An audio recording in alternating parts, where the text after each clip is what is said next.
창세기 38장 1절로 11절. 그 후에 유다가 자기 형제들로부터 떠나 내려가서 아둘람 사람 히라와 가까이 하니라.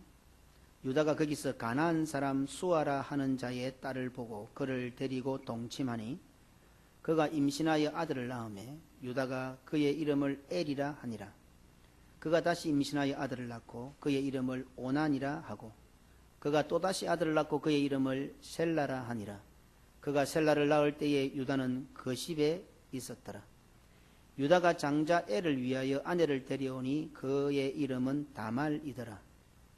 유다의 장자 엘이 여호와가 보시기에 악함으로 여호와께서 그를 죽이신지라.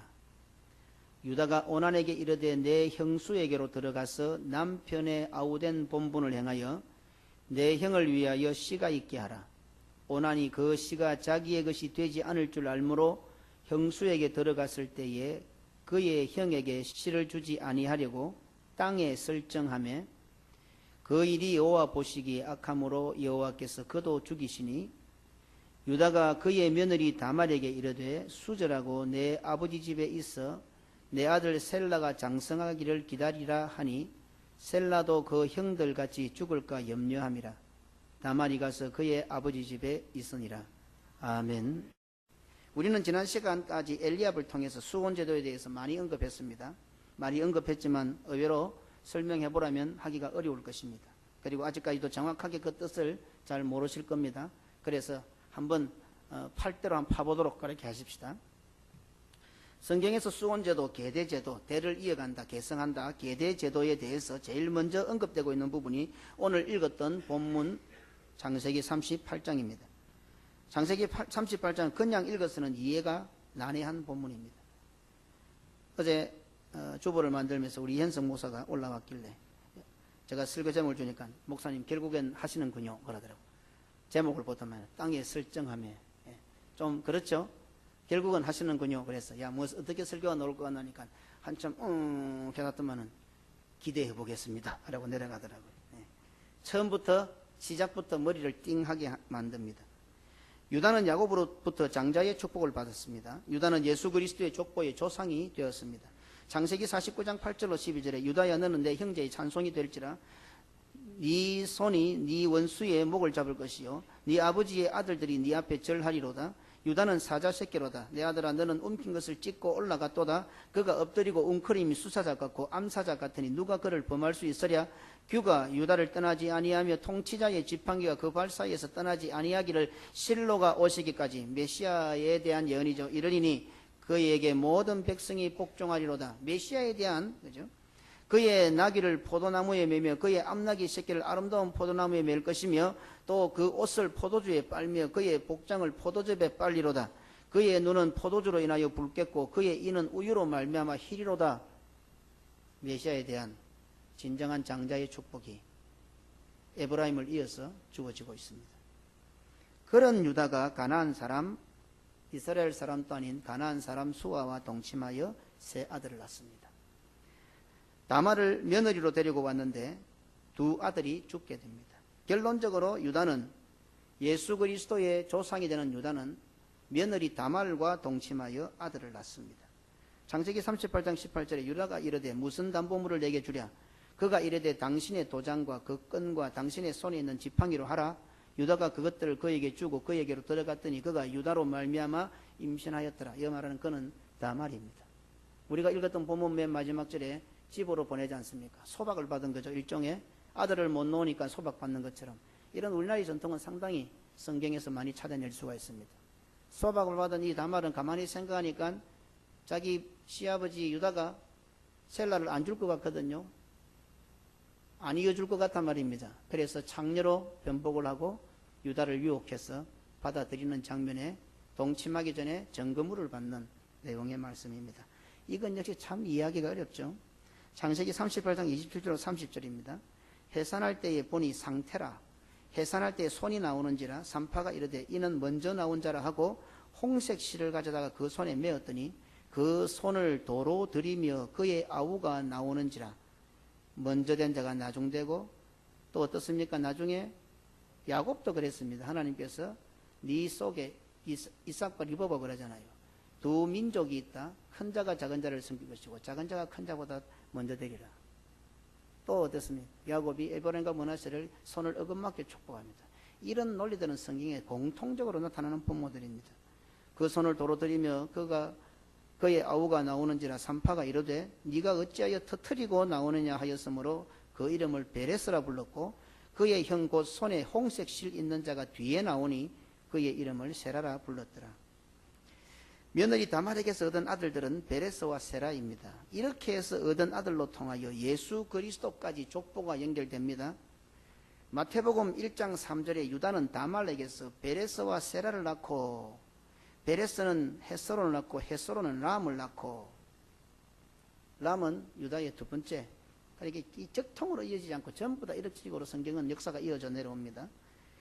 우리가 잘 알다시피 역사는 성자의 것이라고 합니다. 성경은 예수 그리스도께서 진정한 왕이 되심을 알리는 역사책입니다. 이렇게 배울 때 우리 같으면 어떻게 할 것 같습니까? 이것이 우리 집안 같으면 우리가 진정한 왕가라 같으면 이런 성정원에다가 일기를 남겨서 앞으로 후대가 보게 하라고 역사를 넘길 때 우리가 왕 같으면 역사를 어떻게 기록하겠느냐 이 말입니다. 이런 사실들을 굳이 역사에 성경에 올릴 필요가 있겠습니까? 그것도 구약을 끝내고 새로운 시대 신약을 선포하면서 아브라함과 다윗의 자손 예수 그리스도의 세계라고 거창하게 시작해놓고는 유다가 베레스와 세라에서 자기 며느리에게서 아들 나온 것을 성경에 기록하고 있습니다.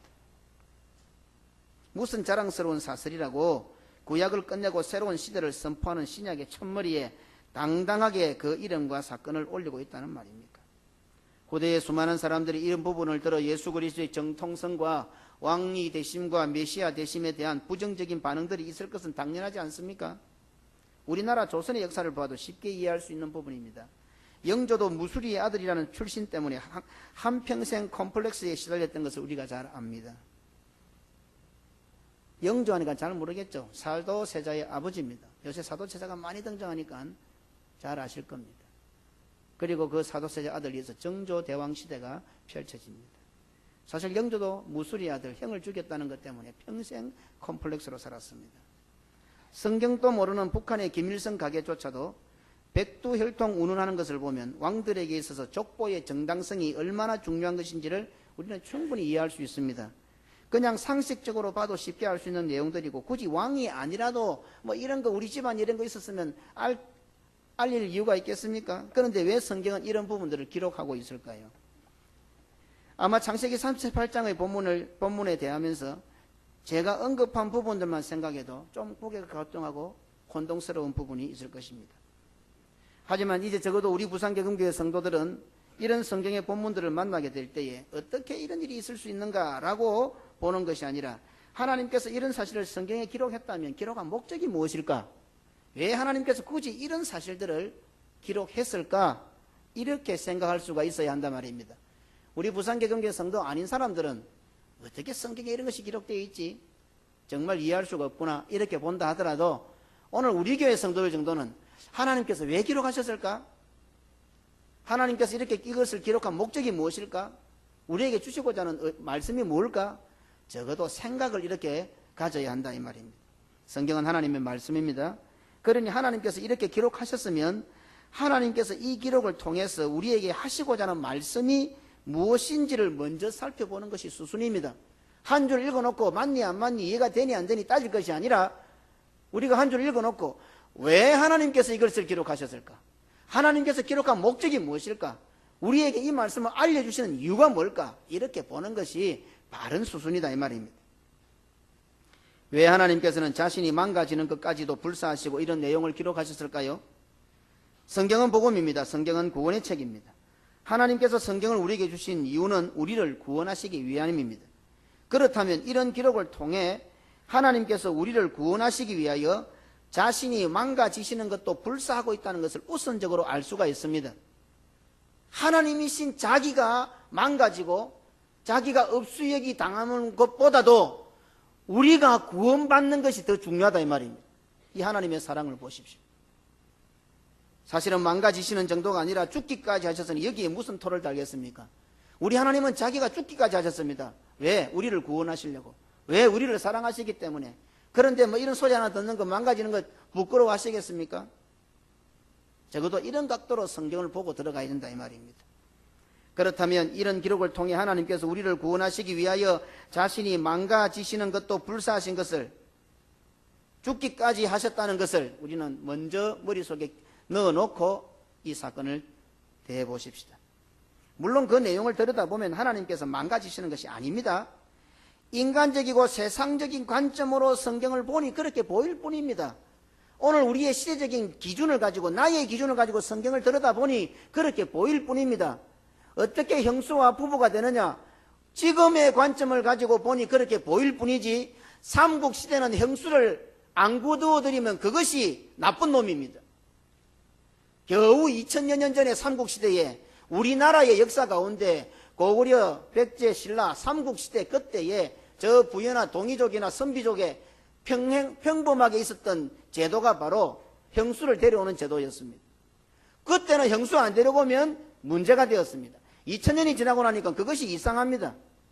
우리의 기준도 달라졌습니다. 마찬가지로 하나님은 불변하시고 하나님의 마음은 불변하시고 하나님의 구원의 법은 불변한데, 우리가 시시각각 변화되는 나의 감정과 나의 기분과 나의 기준을 가지고 성경을 보기 때문에 그렇게 보이는 것입니다.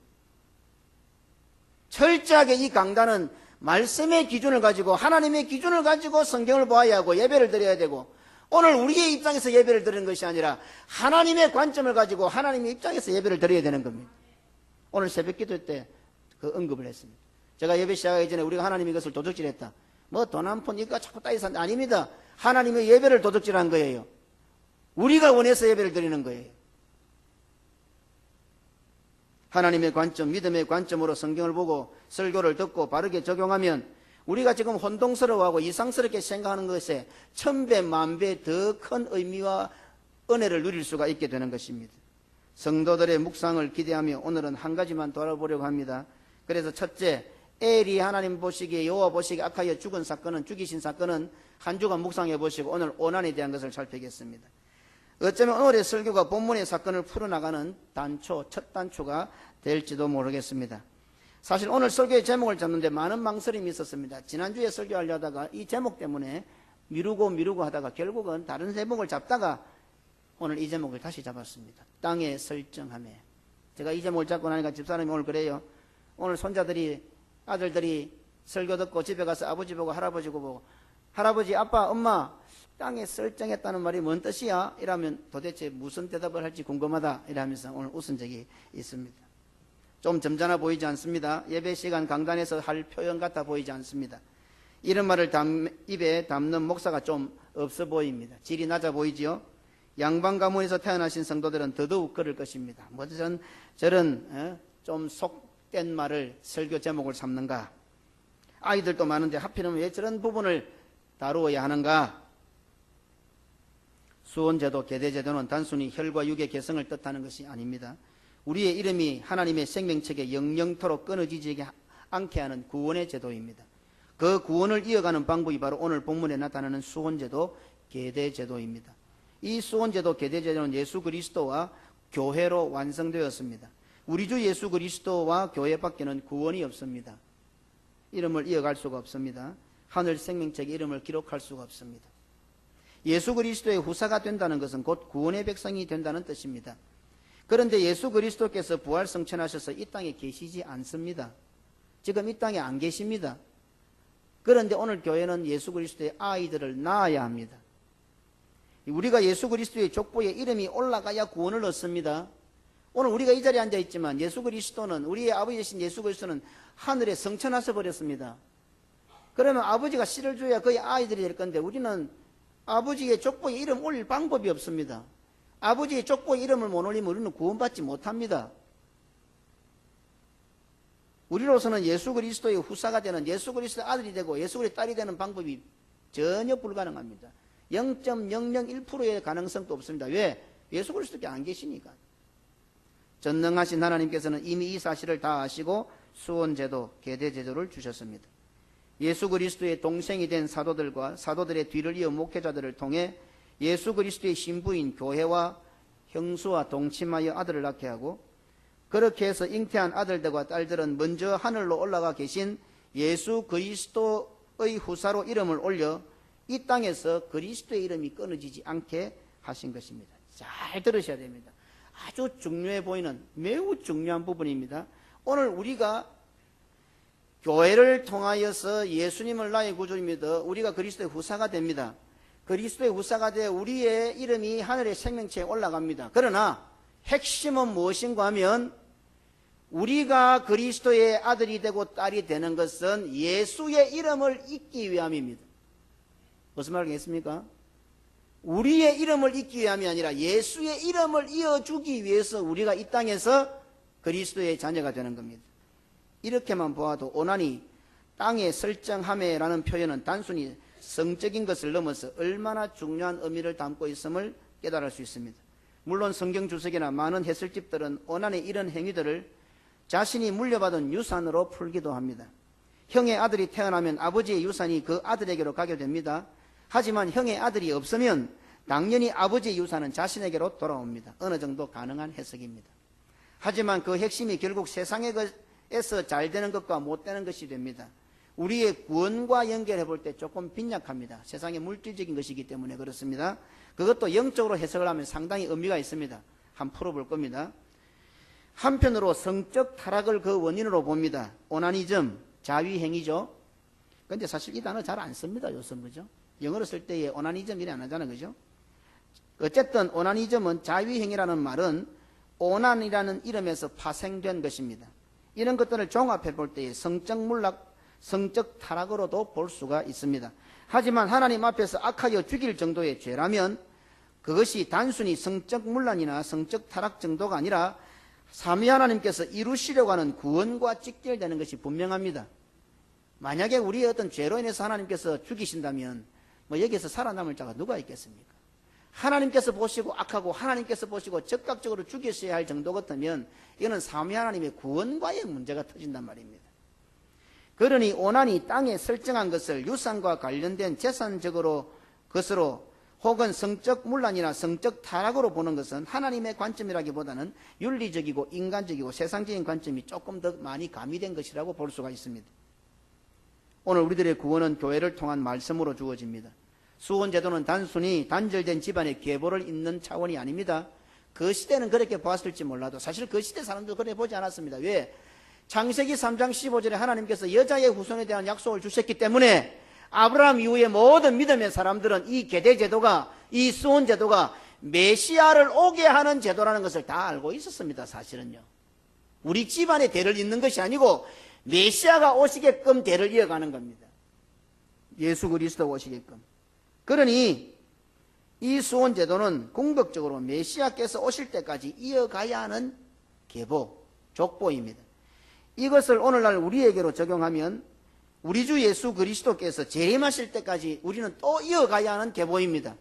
이전에 예수님께서 오시기 전까지 그들이 수원제도를 통해서 그 계보를 이어갔다면, 족보를 이어갔다고 한다면은 이제 우리들은 예수님이 성천하시고 난 후에 2000년 이후에 사는 우리들은 예수님께서 다시 오실 때까지 예수님의 이름이 이 땅에서 끊어지지 않도록, 예수 그리스도의 이름이 이 땅에서 끊어지지 않도록 이 족보, 이 계보를 이어가야 한다 이 말입니다. 이게 수원제도의 핵심입니다. 수원제도 계대제도는 삼위 하나님께서 이루시고자 하는 우리를 향하신 구원의 계보를 뜻합니다. 이러한 성경의 관점으로 볼 때 오난이 땅에 설정했다는 것은 메시아께서 오시기까지 이어가야 하는 그 계보, 메시아의 족보, 메시아의 오심에 대한 그 계보에 대한 불순종입니다. 죽은 형제의 이름, 죽은 형제의 계보를 이어가는 것입니다. 창세기 38장 8절에 보면 유다가 오난에게 이르되 네 형수에게로 들어가서 남편의 아우된 본분을 행하여 네 형을 위하여, 오난을 위하여가 아닙니다. 오난의 형수를 위하여가 아닙니다. 네 형을 위하여, 애를 위하여, 죽은 형을 위하여. 오늘 우리에게로 적용하면 오늘 이 교회가 부흥을 하고 교회가 성장을 하고 교회가 예수 믿는 사람들이 많아져야 하는 이유가 교회를 위함이 아니라 예수 그리스도를 위함, 우리를 위함이 아니라 예수 그리스도의 이름이 끊어지지 않게 하기 위함이다. 분명히 알아야 됩니다. 죽은 형을 위한 제도입니다. 다시 말해서 완전한 형님이신 메시아께서 오시게 하는 제도입니다. 물론 오난은 단순히 인간적으로 자기 형수 정도로 보았을 것입니다. 그러나 하나님의 구원 역사에 있어서 이 수원 제도는 장차 우리의 구원을 완성하실 메시아가 오게 하는 제도인데, 그 하나님께서 이루고자 하시는 그 구원의 계획에 지금 원하는 땅에다 설정을 해버리는 거예요. 그렇다면 오난이 땅에 설정한 행위는 단순히 죽은 형을 위해서, 아니 해서는 안 되는 행동에 끝나는 정도가 아닙니다. 오난이 땅에 설정한 이 행동은 우리의 구원을 완성하실 메시아께서 오시는 길을 막는 행위가 됩니다. 아예 예수 그리스도께서 못 오시게 만들어버리는 거예요. 메시아가 못 오게 막는 행위입니다. 그러니까 얼마나 여호와 보시기 악하겠습니까? 오난이 땅에 설정한 이 행동은 오늘날 부활성천하셔서 하늘에 가 계신 완전한 형님이신 우리 주 예수 그리스도를 위하는 것에 반대하는 일이며, 예수 그리스도의 후사를 이어가는 것에 반역하는 일, 이 땅에서 그리스도 이름이 끊어지게 만드는 하나님의 구원 계획의 반역자가 되는 행동입니다. 예수 그리스도의 신부인 교회가 예수 그리스도의 후사를 잉태하는 방법이 무엇입니까? 예수 그리스도의 형제로 성격된 사도들과 그들의 뒤를 이어 목회자들이 신부인 교회로 들어가 예수 그리스도의 씨, 말씀의 씨를 뿌립니다. 야곱이 자기의 손자 에브라임과 머네세를 축복함으로써 자기의 아들 요셉을 형으로, 형제로 비어있던 에스의 자리에, 형의 자리에 자기 아들 요셉을 끌어올렸던 것처럼 예수님께서는 십자가상에 달려서 다 이루었다 하시기 전에 자기 발 아래에 있는 그 자기의 제자들을 형제로 성격시키고 자기의 형으로 성격시켰어. 이 수호자들을 완성하신 것입니다. 그렇게 볼 때에 가장 먼저 되신 예수 그리스도께서는 이 땅에 오심으로 가장 나중되셨고, 그리고 자기의 제자였던, 자기를 배반한 그 제자들을 자기의 형으로 성격시킬 정도로 가장 나중되셨다가 그리스도의 부활로 인하여 제일 가장 또 먼저가 되셔서 지금 왕의 왕으로 계시는 것입니다. 성경 역사를 조금씩 머릿속에 이해하시면서 그려가면서 따라와야 됩니다. 똑똑하잖아요. 오만 가지 다 알고 있는 분들이. 성도들 똑똑합니다. 무릎에 바람 나면 뭐부터 해야 될지, 이름도 모르는 온가지 만가지 약재들을 다 외우면서 왜 성경을 자꾸만 모른다 그래요? 그런 생각 자체를 버리시길 바랍니다. 얼마나 똑똑한데요? 모르는 게 없는데. 대통령도 안 할 사람이 대통령보다 더 똑똑한데, 나라도 더 잘 알고. 교회를 통하여 세례를 주고 올바른 신앙 고백을 하게 함으로써 이 땅에서 이제 푸는 것입니다. 이 땅에 매인 것을 풀고, 이 땅에서 매면 매이고 하늘에서도 매일 것이요, 이 땅에서 풀면 하늘에서도 풀립니다. 오늘 교회가 그 일을 감당하는 것입니다. 분명히 사도들이, 목회자들이 씨를 뿌려 잉태하고 해산한 성도들인데, 이것은 그들은 하늘에 계신 형님이신 예수 그리스도의 후사가 됩니다. 오늘 제가 목회자가 되어 예수님의 형제의 신분으로, 예수의 형의 신분으로, 면제하신 동생의 신분으로 형님이신 예수님의 아이들을 말씀을 통해서 잉태하고 또 해산합니다. 그런데 그들은 모두가 다 하늘에 계신 예수 그리스도의 자녀들이 됩니다. 여러분들은, 성도들은, 저도 마찬가지지만 우리 모두는 다 예수 그리스도의 아들들이요 예수 그리스도의 딸들입니다. 이 법이 바로, 예수님은 벌써 2000년에 성천하고 이 땅에 안 계시는데도 불구하고 우리가 이 땅에서 예수님의 자녀가 되는, 예수 그리스도 후사가 되는 법을 우리 하나님께서는 정해놓으신 것입니다. 이러한 신앙 고백이요, 이 이후에 고백된 것이 아니라 창세기 4장에서 고백이 됩니다. 아담이 그의 아내 하와와 동침함에 하와가 임신하여 가인을 낳고 이르되 남편과 동침을 했죠. 오늘 사도들이, 목회자들이 씨를 뿌리지요. 남편과 동침을 해서 임신하는데 하와가 이르되 내가 여호와로 말미암아 덕남하였노라. 창세기 4장에서 고백이 되고 있습니다. 수혼제도의 고백입니다. 아담과 동침하였는데 여호와로 말미암아 아들을 낳았다는 고백입니다. 오늘날 교회의 고백과 동일합니다. 그러니 하와는 믿음의 할머니요 예수 그리스도의 신부인 오늘 교회의 여표가 되기에 충분합니다. 이러한 의미를 담고 있는 것이 수혼제도입니다. 오난이 땅에 설정했다는 것은 씨를 잘못 뿌렸다는 뜻이 됩니다. 그렇다면 오난이 땅에 설정했다는 것은 강단의 파괴를 뜻합니다. 말씀의 강단에서 예수 그리스도의 씨를 뿌리지 않는 것입니다. 예수 그리스도의 자녀를 만드는 것에는 관심이 없고 세상적인 복과 인간적인 성공에 역점을 둡니다. 교회가 성도들이 세상에서 잘 사는 자, 농사하는 자들이 되고 있습니다. 창세기 4장 2절에 가인은 농사하는 자였더라. 여호와로 말미암아 덕남했던 이 가인이 농사하는 자가 되고 있다는 말입니다. 오늘 예수 그리스도의 씨를 받아 성도된 자들이 농사하는 자들이 되고 있어요. 한국교회가 이 강단에서 그리스도의 씨가 바로 안 뿌려지고, 그리고 성도들이 전부 농사하는 자가 되고 있어요. 그렇게 해서 잉태된 자들은 하나같이 농부가 되고 사람의 종이 됩니다. 스가랴 13장 5절에 말하기를 나는 선지자가 아니요 털옷을 입고 있으면서도 목사이면서도 목사가 아니라고 그러는 거예요. 나는 농부입니다. 나는 농사하는 사람입니다. 내가 어려서부터 사람의 종이 되었습니다. 설교자의 설교가 성도들이 예수 그리스도를 위하는 일보다도 사람들과 자기 자신을 위하는 일을 중요시하고 우선시합니다. 설교를 듣는 성도들도 말씀을 들어 예수 그리스도의 자녀가 된다는 데 대한 관심이 아예 생각 자체가 없습니다. 오늘 설교 들으면서 내가 설교를 아멘으로 받아야 내가 예수 그리스도의 후사가 된다는 생각을 가지고 설교를 듣습니까? 예? 오늘 설교를 들으면서 내가 은혜가 되나 안 되나, 감동이 되나 안 되나, 위로가 되나 안 되나가 아니고, 설교를 통해서 이 설교를 아멘함으로 내가 아멘 안 하고 믿음으로 받지 않으면 내가 예수 그리스도의 자녀가 안 된다고 생각을 하고 설교를 들어야지. 한국교회가 어디서부터 잘못된지 아시겠습니까? 우리가 어디서부터 설교 예수제가 잘못된지 아시겠습니까? 너가 뒤에 그 목사 서희 잘 들으라. 목에 칼이 들어도 설교를 바로 해야지. 설교를 듣는 성도들도 말씀을 들어 예수 그리스도의 후사가 되고 예수 그리스도의 이름을 이어간다는 이런 거룩한 명분이 없는 거예요. 좁게 기분 나쁘면 그냥 안 듣고 말고 치우고. 어디서 예배 시간에 그런 짓을 하고 있어요? 예수 그리스도의 자녀로 살아가는 것에는 관심이 없습니다. 천년 만년 사십시오. 그냥 천국 오지 말고 이 땅에 뭐 평생 만년 동안 살아버려요. 그냥 한결같이 자기 중심적이고 세상 중심적이고 인간 중심적으로 설교를 합니다. 설교자도 눈치 봐가며 설교합니다. 또 그렇게 설교를 듣습니다. 우리의 필요와 자기 자신의 충족을 시키는 설교에 온 한국교회와 세계교회가 몰두했습니다. 인기가 짱입니다. 모든 사람들이 다 좋아합니다. 구름대같이 몰립니다. 쇼를 합니다. 그렇게 설교를 하고 그런 설교를 듣는 자들은 누구의 자식이 될 것 같습니까? 여러분들이 지금 예수 그리스도의 이름을 이어가고 있습니까? 이 땅에서 우리의 삶이 예수 그리스도의 이름을 이어가는 삶이 맞습니까? 그리스도의 후사가 되겠습니까? 사탄의 자식이 되겠습니까? 하나님의 종이 될 것 같습니까? 사람의 종이 될 것 같습니까? 하나님의 뜻을 이루는 자가 되겠습니까? 농사하는 사람이 될 것 같습니까? 목사도 사람이 종이 되어 있고 성도도 사람의 종이 되어 있는 현실입니다. 하나님의 자녀요 하나님의 백성이라고 자부하는 교회에서 교회 안에 사람의 종으로 넘쳐나는 오늘 현실입니다.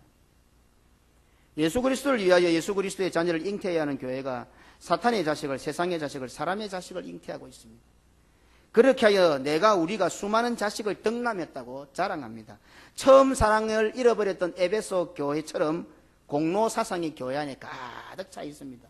에베소 교회 7개 교회 중에 에베소 교회에 너희가 처음 사랑을 버렸다는 그 책망이 뭔지 아십니까? 공로 사상입니다. 처음에는 전적인 하나님의 은혜인 줄 알았습니다. 그런데 에베소 교회가 이단도 몰아내고 자기들이 바르게 살고 모범적인 교회로 성장하니까 그 속에 사탄이 교묘하게 공로 사상을 심어준 거예요. 우리가 헌신 열심히 했고 충성했고 봉사했고 우리가 이단을 몰아내었고 바르게 했고 내가 어떻게 했고 내가 어떻게 했고 어미명하노니 네가 처음 사랑을 버렸노라. 하나님으로부터 책망을 받고 있는 거예요. 한국교회가 오늘 이 에베소 교회가 책망받던 책망이 이게서 피해날 것 같습니까? 그러면 오늘 한국교회는 어떻게 고백해야 될 것 같습니까? 우리는 오늘 어떻게 이 교회를 놓고 고백해야 될 것 같습니까? 아담이 그의 아내 하와와 동침하며 하와가 임신하여 가인을 낳고 이르되 이제 우리가 하와입니다. 우리가 여호와로가 아니라 아담으로 인하여 아담으로 말미암아 덕남하였다. 우리는 그렇게밖에 고백할 수 없습니다. 여호와로 인하여 덕남했습니까? 오늘날 교회 안에 사람으로 인하여 잉태된 사람의 자식들이 우글거립니다. 목회자나 성도들이나 다 땅의 사람이요 사람의 종이 되어 있습니다. 땅에 설정했다는 것은 말씀의 상실을 뜻합니다. 오늘 시대만큼 성경에 대한 자료가 많은 때가 어디 있었습니까? 홍수처럼 신앙에 관련된 책들이 쏟아져 나옵니다. TV, 라디오, 신문, 수많은 언론 매체들을 통해서 말씀이 폭포처럼 떨어지고 있습니다. 평신도 신학교 강의를 해보니까 텔레비를 보다가 기독교 방송을 듣다가 저한테 전화가 와요. 목사님, 설교에 이런 말씀이 나오는데 좀 이상합니다. 헷갈리는 거예요. 어쨌든 오늘 시대는 이런 기독교 서적이나 또 말씀의 홍수 같은 시대입니다. 그런데도 한결같이 말씀이 갈급한 시대라고 이구동성 입을 모읍니다. 이상하지 않습니까? 여기는 우리들도 그렇게 생각 안 합니까? 말씀이 갈급하죠. 이렇게 말씀이 풍부한데 옛날에는 성도들이 성경도 못 읽었어요. 캐톨릭은 성경 읽지 마라 그랬어요. 지금도 안 읽히죠. 뭐 읽힌 데도 있지만. 그리고 번역도 안 했어요. 신부들만 이상한 라틴어로 아람어로 막 오로로로 하면, 헬라어로 오로로 하면 이제 성도들은 듣고만 있는 거예요. 우리 부산개kum교 강단도 땅에 설정하는 강단이 되기를 원하십니까? 그렇게 할 때 얼핏 보면 우리에게는 좋을 수가 있습니다. 하늘에 계신 우리 주 예수 그리스도를 위하여 설교하지 않고 예배 자리로 나온 우리들을 위하여, 목회자인 나를 위하여, 성도들을 위하여 설교하면 그런 설교를 좋아하지 않는 사람이 어디 있겠습니까? 얼마나 위로가 되고 얼마나 감동이 되겠습니까? 재미있는 이야기거리도 갖다 넣고 우리의 경험도 갖다 넣고 우리의 체험도 갖다 넣고 아주 신령하게 보이게 손에 좀 뻘건 칠해가지고 탁 이래갖고 목사가 손바닥이 벌겋다 성령 충만한갑다 얼마나 감동스럽습니까? 목사가 말을 하면 하늘에서 불이 떨어질 것 같습니다. 멋있죠? 우리의 요구와 우리의 욕구대로 얼마나 은혜가 되겠습니까? 그러다 보니 저도 땅에 설정하고 싶은 유혹에 많이 넘어집니다. 유혹을 많이 받습니다. 그 유혹은 매우 매력적이고 성도들을 위한다는, 교회를 위한다는 명분도 가질 수가 있습니다. 하지만 그 결과는 예수 그리스도의 후사를 만들지 못합니다. 땅에 설정하는 것이 됩니다. 세상과 사람들이 볼 때는 좋아하고 인정받고 인기를 얻을 수 있을지 모르나 그것은 결국 예수 그리스도를 위하는 일이 될 수 없기 때문입니다. 그런데 다른 좀 빗겨진 말씀이지만요. 제가 설교를, 말씀을 바로 하니까요. 설교를, 이 말씀을 바로 풀어도 인기 있대요. 평신도 신학원에서요. 짧은 시간이지만 제가 2시간, 지금 3시간밖에 강의 안 했어요. 난립니다. 우리 교회 오고 싶어가 전부 다. 문자가 오는데요. 부산개금교회는 얼마나 복된 성도인지 막 이런 찬양의 문자가 와요. 뭐 생수하단시 듣고 있습니까? 참네. 말씀을 바로 전해도요. 인기가 있어요. 말씀을 어중간히 전하니까 인기가 없지. 말씀을 잘 못 전하고 세상 것까지 인기를 얻으려니까 엉뚱 인기 짓을 하는 거죠.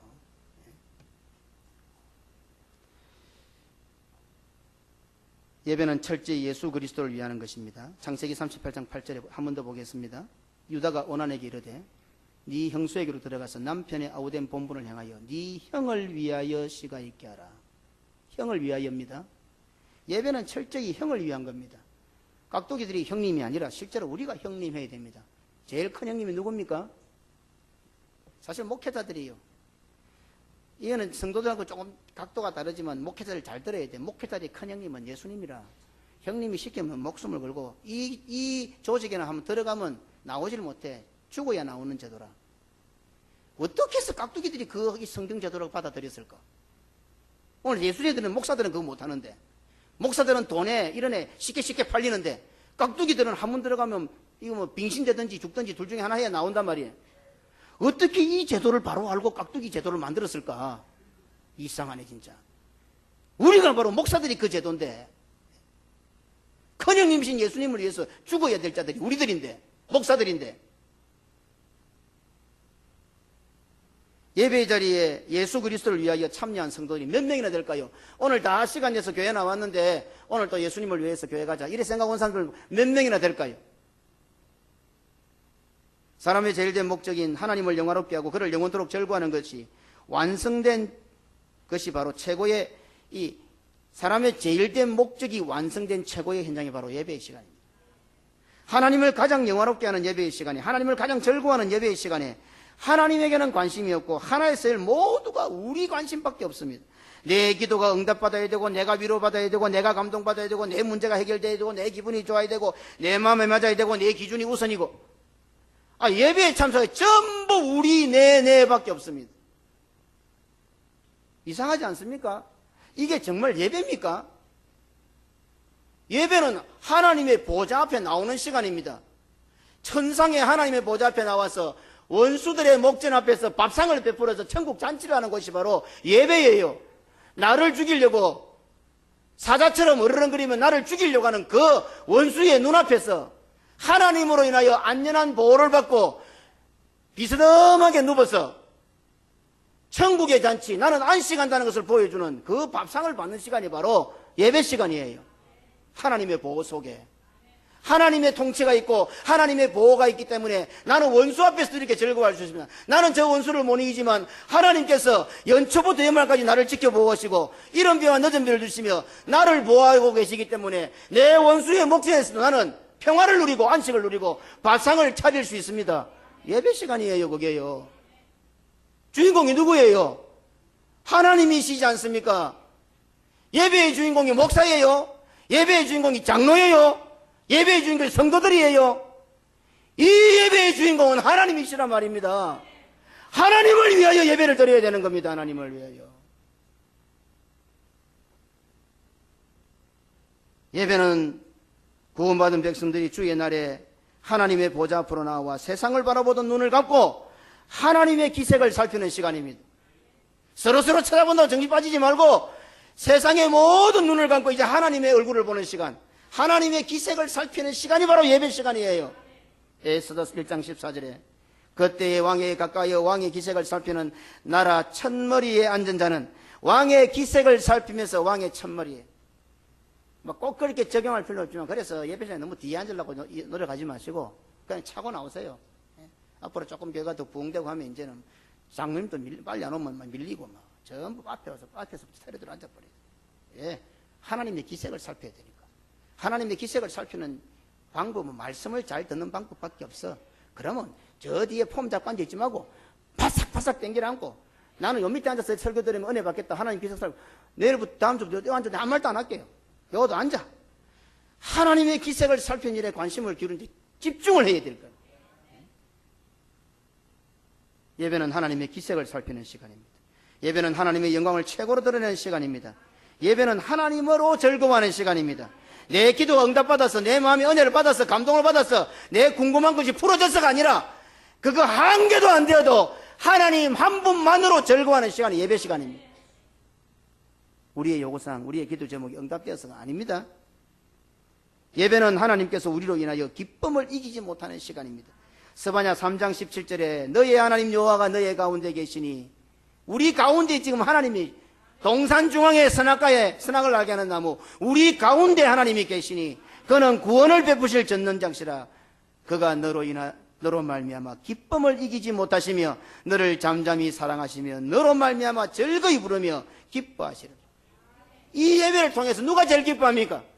그렇죠. 하나님이 기뻐하는 시간이죠. 예배는 하나님이 그냥 기쁨을 이기지 못한다.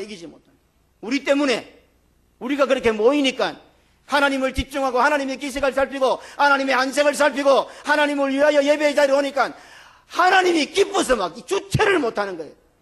그래서 하늘 보좌에 기쁨이 넘쳐가지고 하늘 보좌에서 기쁨이 줄 흘러 넘치는 거예요. 그 하나님의 기쁨이 우리 성도들의 가슴마다 머리 위에 온몸에 싹 다 뿌려지고 그 하나님의 기쁨으로 항상 기뻐하라. 이것이 내가 너를 향하신 나의 뜻이니라.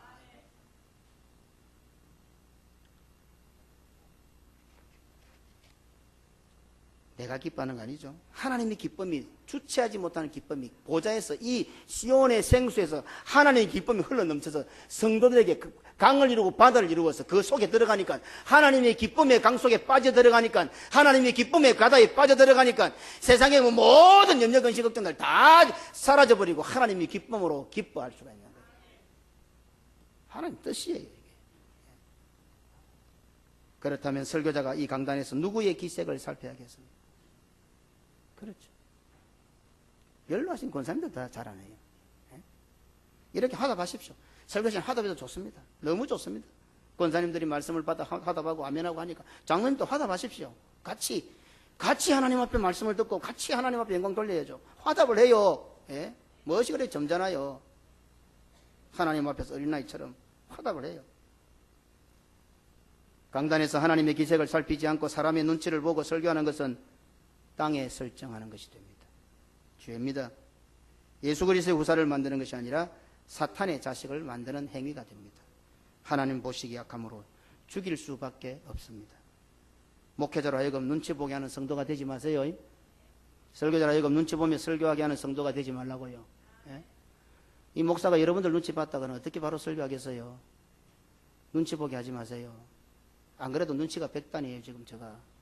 하나님에 대한 눈치가 밝아야 되는데, 어제 성도들이 인상만 찌푸리도 저거 왜 저럴까? 부부싸움 했나? 뭐 기분 나쁘나? 뭔 소리 들었을까? 열에 딱 보면요, 한눈이 싹 다 들어와요. 예? 성도가, 이 목사가 하나님이 안색에 밝아야지만, 여러분들 눈치에 그리 민감해가 되겠습니까? 물론, 예수님께서 말했어요. 너는 삭을 받는 사꾼이지만, 내가 네에게 삭을 주지만, 너는 사꾼 목자가 맞지만은, 그러나 내가 양떼를 위하여 목숨을 버린 것처럼 내가 선한 목자인 것처럼 너도 나를 닮아 선한 목자가 되라. 그렇게 말씀하셨으니까 사소하고 아픈 모든 것을 감사하나야 되겠죠. 그러나 우선이 뭡니까? 하나님의 기색을 살펴야죠. 그러니까 설교자를 통해서 눈치 보게 하는 성도가 되지 말고 목사가 설 눈치 보는 그런 걸로 자신의 존재를 가치하려 하지 마세요. 뭐 존재 가치가 있다고 생각하지 마세요. 우스운꼴이에요. 그게요. 하나님께서 보시기에 악함으로 죽일 수밖에 없는 죄가 될 수도 있습니다. 땅에 설정한다는 말씀의 의미는 예수 그리스도의 후사가 아니라 사람의 자녀, 땅의 자녀를 만드는 것입니다. 그러니 하나님께서 보실 때는 죽여야만 할 정도로 악한 일이었던 것입니다. 자기 부인하지 않고 날마다 자기 십자가를 지지 않는 것은 예수 그리스도를 쫓아가는 삶이 아니며 예수 그리스도의 후사로 사는 것이 아니기 때문에 그 역시 땅에 설정하는 행동이 되며 하나님께서 죽이셔야 하는 하나님 보시기에 악한 행동이 됩니다. 또한 다른 성도들에게 말씀이 아니라 인간적이고 세상적인 건 자신의 경험으로 예수 그리스도의 후사가 되는 것을 막아서도 안 됩니다. 법은 멀고 중복은 가깝다고 당장 눈앞에 보이는 성공과 인정과 인기의 유혹을 물리치기란 쉽지가 않습니다. 어쩌면 우리 힘으로는 이기기란 불가능한 것일지도 모릅니다. 아담과 하와가 선악과를 따먹은 것과 같이 말입니다. 그러니 목회자인 저도 하나님의 은혜를 사모하고 노력해야 합니다.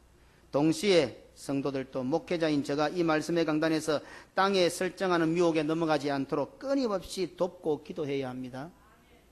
저도 말씀과 기도에 전무할 수 있도록 노력해야 되고 목회자가 설교자가 말씀과 기도에 전무할 수 있도록 성도들도 목숨을 걸고 도와줘야 됩니다. 사명 중에 사명입니다. 우리 부산개금교회 강단에서 목회자인 제가 하늘에 계신 큰 형님 예수 그리스도를 위하여 동생된 사명을 잘 감당하도록 우리 성도들이 그 다윗의 37용사처럼 목숨을 걸고 도와줘야 됩니다. 카타콤에 가보시면요, 제일 공기가 잘 들어오고 지하로 얼마나 많이 들어갑니까? 우리 같이 가봤죠? 터키도 가봤고 다 가봤지 않습니까? 그 지하로 얼마나 많이 내려갑니까? 기억해 보십시오. 가장 공기가 잘 들어오고 가장 넓고 좋은 장소에 뭘 합니까? 신학교가 있죠. 언제 로마군이 쳐들어와서 잡아 죽일지 모르는데 말씀을 배우는 신학교 그 속에 있죠. 이런 것은요, 신앙의 선배들한테 배울 수 있는 교훈들입니다. 무엇이 중요한지요. 우리 교회는요, 성도는 명분을 가지고 살아야 되는 자들, 말씀의 명분을 가지고 사는, 사람은 죽어서 이름을 남겨요. 그래서 이게 아벨부터 시작해서 아브라함, 이삭, 야곱 이름이 남겨져 있지 않습니까? 그들 재산을 우리한테 남겨줬습니까? 이름이 남아있어요. 이 이름은 하늘 생명책에도, 하나님의 보좌 앞에 펼쳐져 있는 그 생명책에도 이름이 기록되어 있는 거예요. 성도는 이름을 남겨요. 명예 욕을 가지고 살면 안 되지만 명예스럽게 살아야 돼요. 성도는 명예를 잃어버릴 때 제일 부끄럽지요. 목사라는 명예를 잃어버릴 때, 장로라는 명예를 잃어버릴 때, 권한이 아니에요. 하나님 주신 영적 명예예요. 권위예요. 성도라는 명예 하찮습니까? 예수자의 명예가 아무것도 아닙니까? 이 땅에서 예수제를 사니까 별거 아닌 것 같습니까? 세상에 돈도 없고 힘도 없고 백도 없으니까 아무것도 왜 그렇게 생각해요? 존귀하신 그리스도 이름이 붙어 있는데 그것보다 더 명예로운 게 뭐 있습니까? 그러면 돈 있고 백 있고 힘 있으면 됩니까? 그것도 안 돼요. 하나님의 일은. 교회는 그런 것이 아니에요. 자꾸 그런 식으로 이야기하면 그게 불순종이에요. 그게 신앙이 불신앙이에요. 또한 성도들 역시 제 마음대로 제 멋대로 말씀을 들어 예수 그리스도의 후사가 되지 못하는 일이 없도록 경계하고 조심해야 됩니다. 그냥 내가 받는다 안 받는다, 은혜 된다 안 된다 아닙니다. 말씀을 내 기준에서 받으면 오늘 말씀을 통해서 그리스도의 후사를 만들어가는 일에 제외가 됩니다.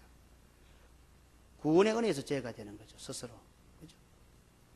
그리야 할 때 우리 교회는 우리의 영광이 아니라 하나님의 영광을 위하여, 우리를 위하여서가 아니라 하늘에 계신 우리 주 예수 그리스도를 위하여, 목사회를 위해서가 아니라 목사의 큰 형님이신 예수 그리스도를 위하여 온전한 구원의 사명을 감당하는 진짜 세계를 교구로 하여 선교하는 교회가 될 것입니다.